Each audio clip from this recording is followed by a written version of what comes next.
Kayaknya premisnya atau pikiran dasarnya kalau sudah bicara tentang pertahanan itu sebenarnya yang dibahas itu atau pertanyaan mendasarnya bukan untung atau rugi, tapi apakah ini perlu atau tidak gitu loh. Tapi kalau dari sisi keuntungannya saya yakin banyak. Kita butuh TNI yang adaptif. Kita butuh TNI yang bisa menjawab permasalahan global saat ini dan masa depan. Jadi gagasan seperti ini mudah-mudahan nggak seperti yang biasanya hanya sebatas Wacana headlines, begitu ya. hanya sebatas wacana, nggak dapat perhatian khusus dari pemerintah. Karena yang dirugikan siapa? Masyarakat. Masyarakat yang minta kejelasan terkait dengan rasa aman yang ingin mereka miliki saat menggunakan gadgetnya. Yes, kita udah ada revisi rancangan undang-undang pelindungan data pribadi yang sudah menjadi undang-undang, tapi tentu hal-hal yang menyangkut dengan kedaulatan dan lain sebagainya ini juga harus bisa ditekankan dan dipikirkan. Kemudian dengan adanya pertahanan dan keamanan siber yang kuat, saya yakin itu bisa menjadi vote of confidence dari pelaku bisnis, investor dan lain sebagainya untuk memiliki rasa aman juga berinvestasi di Indonesia. Tapi menarik tadi yang disampaikan Pak Gub terkait dengan regulasi dan juga tumpang tindih dalam satu urusan di Indonesia yang luar biasa banyaknya. Bedanya kalau di pengalaman saya di Komisi 1, kalau di laut, urusan laut, tumpang tindih ini justru menunjukkan adanya satu sektor ataupun satu instansi yang tidak rela memberikan kekuatannya atau kewenangannya ke yang lain. Kalau di siber, justru yang kita observe, Pak, ini saling lempar tanggung jawab, gitu loh. Jadi akan dibawahi oleh siapa begitu nantinya? Yes, BSSN bilang Kominfo, Kominfo bilang BSSN, kemudian Badan Siber Polri, BPJS, mana kejelasannya masyarakat belum mendapatkan, Biorka dan lain-lain masyarakat belum memiliki rasa aman. Nah ini tentu menjadi perhatian kita bersama. Yang jadi pertanyaannya, apakah pemerintah saat ini memiliki konsensus dan juga will yang jelas untuk bisa menyelesaikan permasalahan ini yang bisa menjawab keresahan dari masyarakat. Kita lihat 4 tahun terakhir, tentu jawabannya belum.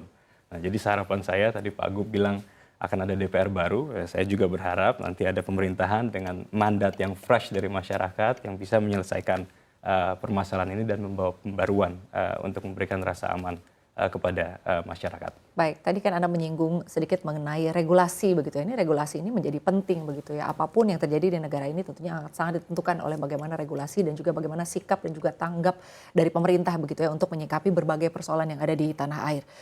Saya ingin membahas mengenai cyber khususnya di komisi Anda di DPR. Sudah seperti apa diskusinya mengenai wacana atau usulan akan adanya matra cyber, lalu juga mungkin tentara cyber. Ini sudah seperti apa diskusinya? Yang pasti baru sebatas wacana dan diskusi. Dan bagus ini menjadi diskusi dan menarik pandangan pro dan kontra. Dan saya harapkan ini bisa mendapatkan atensi dan fokus yang jelas bukan hanya minggu ini tapi dalam beberapa tahun ke depan gitu loh. Ini yang kita harus sepakati. Kita Demokrat ada di luar pemerintahan, tapi untuk kepentingan negara, menjaga kedaulatan negara, ini menjadi hal yang jangan sampai direduksi fokus dan juga atensinya. Nah ini menjadi pembahasan kita bersama di Komisi 1. Belum kalau pertanyaannya udah dilaksanakan rapat, kita masih masa reses. Nanti 16 Agustus masuk masa sidang baru. Nah tentu ini akan menjadi pembahasan yang cukup baik untuk dilaksanakan di komisi, baik dengan Lemhanas, baik dengan TNI, Kementerian Pertahanan, dan juga luar negeri, dan juga BIN, karena belum ada rancangan undang-undang keamanan siber juga belum dilaksanakan. Apakah permasalahannya di DPR? Belum tentu juga, karena faktanya sampai sekarang dari pemerintahnya sendiri pun belum ada konsensus yang jelas untuk bisa membagi kewenangan wilayah dan lain sebagainya yang bisa ditawarkan kepada kami sebagai usulan undang-undang. Jadi ini permasalahan masih panjang, tapi sebagai gagasan worth looking at. Baik, tadi Pak Rizky menyampaikan bahwa ini masih sebatas diskusi atau wacana ya, karena di DPR ini masih masa reses begitu ya. Kalau dari Pak Andi sendiri, Pak Andi, yang menjadi pertanyaan masyarakat sudah pasti tentunya terkait dengan anggaran begitu ya Pak Andi ya. Kalau tadi di awal Pak Rizky menyampaikan bahwa ini kita masih sebatas diskusi dan juga wacana begitu ya. Kalau dari Pak Andi sendiri ini kira-kira nanti kita anggarannya akan seperti apa ya Pak ya? Artinya apakah ini akan memakan biaya yang cukup besar begitu atau biayanya masih boleh dibilang dalam jangkauan lah kalau untuk jika dibandingkan dengan seberapa besar dan seberapa pentingnya kita butuh sekali dengan matra cyber ini untuk di saat ini. Ya, dalam estimasi kami saat ini anggaran operasional di bidang cyber yang tersebar di BSSN, Kominfo, TNI, Polri, dan intelijen, kalau itu semuanya ditumpuk jadi satu, ya mungkin hanya sekitar 7 triliun rupiah. Ya. Yang menjalankan fungsi terbesarnya adalah BSSN, tapi justru BSSN dari unit-unit ini yang memiliki anggaran terkecil, ya, sekitar 700 miliar rupiah dari kebutuhan mereka 3 triliun rupiah. Ya. Nah, kalau seandainya kita memasukkan pertahanan cyber ini, ada panduan gampangnya. Kalau kita ingin ingin memulai modernisasi pertahanan dengan menyerap teknologi baru, baik untuk angkatan laut, darat, udara maupun nanti cyber, maka anggaran pertahanan Indonesia itu harus berada di level 1 sampai 1,5% dari PDB. Harus berada di situ. Kalau kita menginginkan inovasi pertahanan, 1,5% sampai 2% di PDB. Katakanlah kalau 1% dari PDB anggaran pertahanan dengan PDB kita yang hampir menuju 30.000 triliun, saat ini kita di 25.000 triliun, maka anggaran pertahanan mestinya ada di seputaran 250 sampai 300 triliun. Kalau nanti 1,5% dari PDB itu sudah 350 ke 400 triliun. Jadi sudah 2 kali lipat dari sekarang. Dan itu baru mematok 1% dari PDB. Dengan kemajuan di bidang ekonomi kita, maka saya yakin sebetulnya kita punya untuk alokasi anggaran. Ya moga-moga ekonomi dunia nggak jeglek lagi.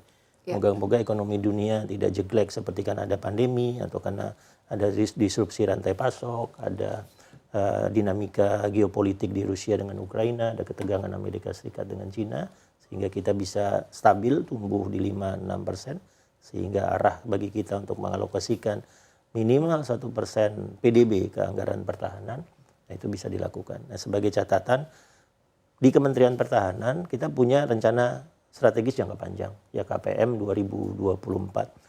Untuk saya itu legacy pemerintahannya Pak SBY, itu legacy Menhan Pak Juwono Sudarsono, Pak Purnomo Yusgiantoro yang merancang strategic planning itu.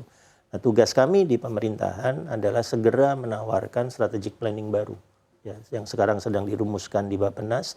Itu strategic planning untuk 2025 sampai 2050. Nah, di dalamnya itu bisa kita perkuat usulan untuk pertahanan cyber ini. Baik, jadi artinya kita berharap bahwa pertumbuhan ekonomi Indonesia tetap bisa tumbuh positif agar nanti anggarannya juga untuk matra cyber ini bisa lancar begitu ya Pak. Menarik tadi ada membahas mengenai negara-negara dengan keamanan cyber terbaik begitu, kita sebut ada Amerika Serikat, lalu juga ada Finlandia. Nah, ini ada Singapura. Singapura ini dekat sekali dengan Indonesia, kita negara tetangga begitu ya. Jika kita membandingkan negara kita dengan negara Singapura, sebetulnya apa yang bisa diambil, lalu contoh baik apa yang bisa kita lihat dari Singapura perihal keamanan cybernya? Kalau dari sisi keamanan cyber, kami sudah mempelajari indeks-indeksnya ya. Nah, yang paling lemah di Indonesia itu ada 3. Ya, yang pertama pasti anggaran. Ya. Yang kedua adalah kualitas sumber daya manusia cybernya.